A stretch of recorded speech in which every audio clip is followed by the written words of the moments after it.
মানবজাতির ইতিহাস কোথা থেকে শুরু? আমরা কার সন্তান? কেন মানুষ পৃথিবীতে এসেছে? শয়তান কেন মানুষের শত্রু?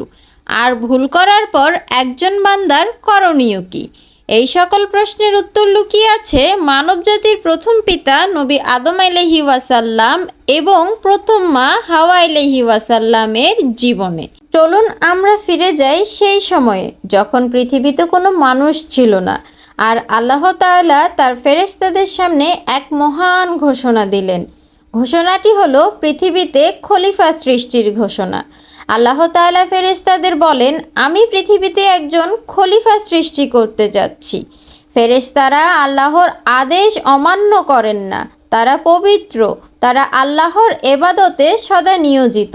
তবে তারা আল্লাহর কাছে জানতে চাইল, আপনি কি সেখানে এমন কাউকে সৃষ্টি করবেন যারা পৃথিবীতে অশান্তি করবে এবং রক্তপাত করবে?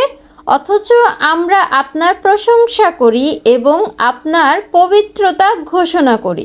তখন আল্লাহ তাআলা বললেন, আমি যা জানি তোমরা কিন্তু তা জানো না। এখানেই আছে বিশাল শিক্ষা। মানুষের সীমিত জ্ঞান দিয়ে আল্লাহর সিদ্ধান্ত বোঝা যায় না। আল্লাহর প্রতিটি সিদ্ধান্তের পেছনে থাকে পরিপূর্ণ হিকমত। আল্লাহ জানতেন মানুষের মধ্যে কেউ পাপ করবে, কেউ ভুল করবে, কিন্তু মানুষের মধ্যেই সৃষ্টি হবে নবী, রাসূল, শহীদ, সৎকর্মশীল, আত্মভীরু বান্দা। মানুষের মধ্যে থাকবে তওবা, কান্না, ক্ষমা চাওয়া, আল্লাহর পথে ফিরে আসার সৌন্দর্য। আল্লাহ তাআলা আদম আলাইহি ওয়াসাল্লামকে মাটি থেকে সৃষ্টি করেন। কোরআনের বিভিন্ন স্থানে এসেছেন মানুষকে মাটি থেকে সৃষ্টি করা হয়, শুকনো মাটি ইত্যাদি থেকে সৃষ্টি করা হয়েছে। এতে মানুষের জন্য বড় শিক্ষা আছে।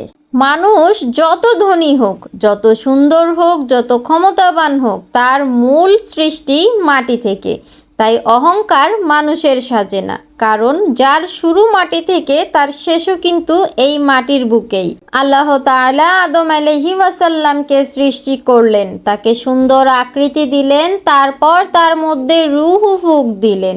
আদম আলাইহি ওয়াসাল্লাম জীবন্ত হলেন। তিনি হলেন প্রথম মানুষ, মানব জাতির প্রথম পিতা এবং প্রথম নবী।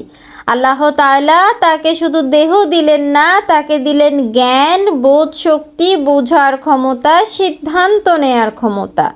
আল্লাহ তাআলা আদম আলাইহি ওয়াসাল্লামকে অনেক কিছুর নাম শিক্ষা দিলেন। এরপর ফেরেশতাদের সামনে সেগুলো উপস্থাপন করে বললেন, তোমরা যদি সত্যবাদী হও তবে এগুলোর নাম আমাকে বলো।